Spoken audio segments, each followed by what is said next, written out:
Við höldum áfram með föstudagsþáttinn og ætlum að vinda okkur yfir í jólabókaflóðið. Höldum áfram að reyna að gera því skil og hingað til mín komin góðvinur þáttarins, Aðalbjörg Bragadóttir. Velkomin. Takk fyrir. Og hvað ertu með handa okkur í dag? Við ætlum að byrja á einum almennlegum þykkum krimma. Já. Og nú þetta er svo skemmtilegt hjá mér núna, ég með Vesturland og eftir fyrir við á Austurland. Já.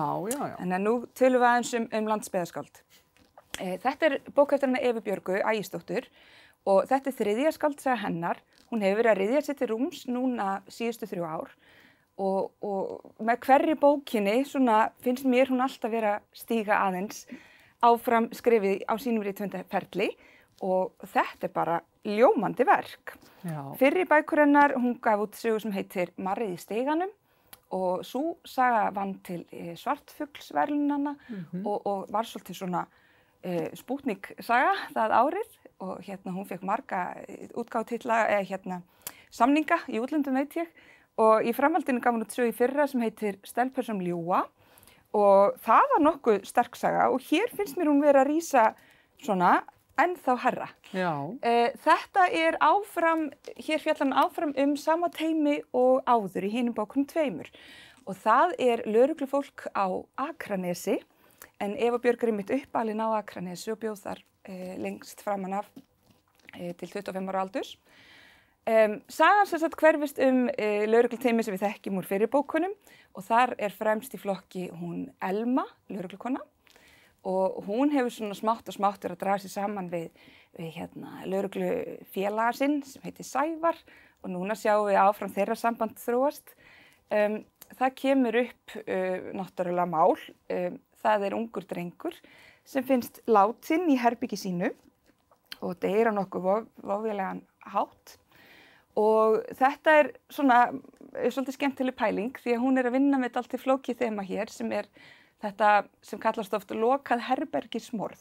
Þetta er mál þar sem engin leiðir að sjá hvernig viðkomandi komst inn eða út. Og þetta er alltaf svolítið skemmtilegt þegar höfundar spreyta sig á þessu og það tekst misvel. Því að þau spyrja sig hvernig fór viðkomandi inn eða út og svona.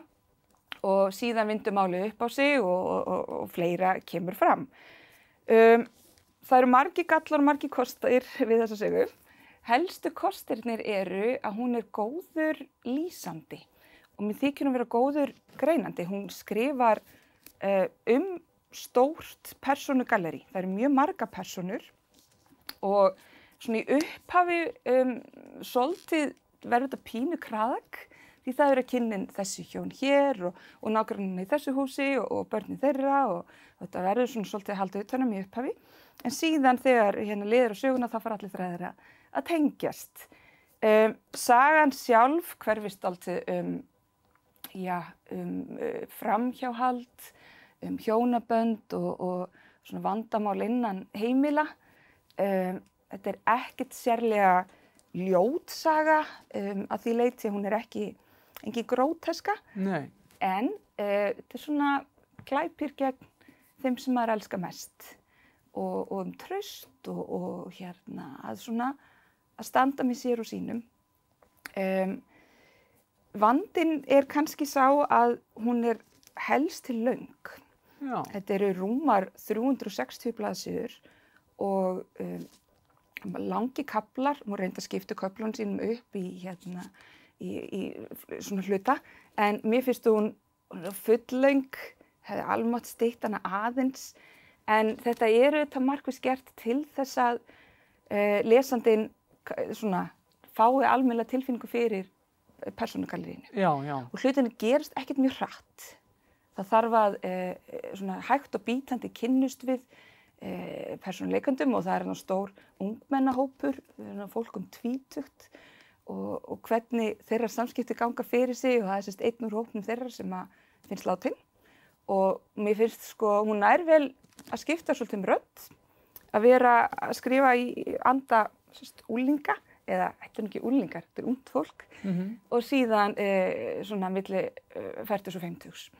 Og já, hún myndi mig oft á sænskar kollega, á sænska kollega sína, sérstaklega Kamilu Lackberg. Já, já, já. Fannst vera svona andi, svífa smá andi frá Kamilu í þessari sögu. Hvernig mörg heimili koma saman til lítið samfélag og hún notar Akranes mjög mikið og mér finnst hún lagin við að nýta sér umhverfið og hún lýsir, ég er nú ekkert sérlega kunnu á Akranesi en ég var alveg farin að fá tilfinningu fyrir hérna hvernig bæjarleiðir eru allavega innan bókar já, já. og þau fara þarna aðeins út fyrir bæinn og hún gerði þetta líka í síðustu sögu og svona mér finnst margt heppnast vel að þessu leyti en hún þarf aðeins að stilla sig af og mér finnst hún hefur margt að segja og hún þarf að gæta sín á að gefa sér tíma í að kannski fækka örlítið persónum og koma meiru til skila í örlítið færri orðum. En mér finnst það mjög spennandi og mér finnst fléttan ansi góð og hún hélt mér fram að síðustu stundu og ég var ekki alveg farin að sjá í gegnum hana. Frábært. Sem var skemmtilegt. Já. Þá förum við frá Akranesi yfir til Egilsstaða. Mitt, Austurland. Og hér höfum við ljóðabók eftir Björgu Björnsdóttur og þetta er fyrsta ljóðabók hennar. Hún er þó ekkert, hún er bara kona á besta aldri og þetta er svolítið skemmtilegt hvernig þessi ljóð koma til. Hún heitir Árhringur, ljóður ræna dagsins er það og ég hafði alltaf gaman að því að þegar ég var að kynna mér bókina þá segir Björg að hún lagðist í þetta verkefni og var raunar að ögra sjálfur sér að hún skrifaði 365 ljóð, eitt á hverjum degi í heilt ár. Já. Og kallaði það ljóðræni dagsins og í upphafi sagði hún var þetta einu svolítið erfitt, hún var með ljóðið í huganum allan daginn og hérna var að svona íta á sig en eitt ljóð skildi koma hverjum degi, þetta gaf hún út á netinu og í framhaldinu svolítið er hún hérna er hún pikkuð upp af hérna ritstjórum Bjarts og boðið að gefa út þessa sögu og hér erum við með svona það besta eða svona það sem valið er sérstaklega úr þessari ljóðrænu dagsins sem er þetta verkefni sem hún lagðist í heilt ár já, já, já. Sem er mjög, myndi ég segja, aldaðunarvert. Þetta er Feiki vel heppnað. Hún nýtir sér, hér áðan vorum við á Vesturlandi en hér nýtur hún sér Austurland og þessi ljóð eru uppfull af náttúru og mér þykir hún góð í að nota náttúrumyndmál til að lýsa sínu eigin sálarlífi sem að við Íslendingar erum svolítið sérfræðingar í þegar hérna nætur hún með hellist yfir eða skuggar fjallana og svona og hvernig hérna skuggar er ekki bara í náttúrunni heldur líka innra með okkur. Já, já. En mér þykir hún nokkuð góð í þessu og hún notar vel liti, mér finnst það áberandi, hún er örugglega markvisst að vinna með þá. Fáum hana sterkt, grátt yfir eða bleik skíma eða hvernig það er og mér finnst það takast vel. Þetta eru stutt ljóð.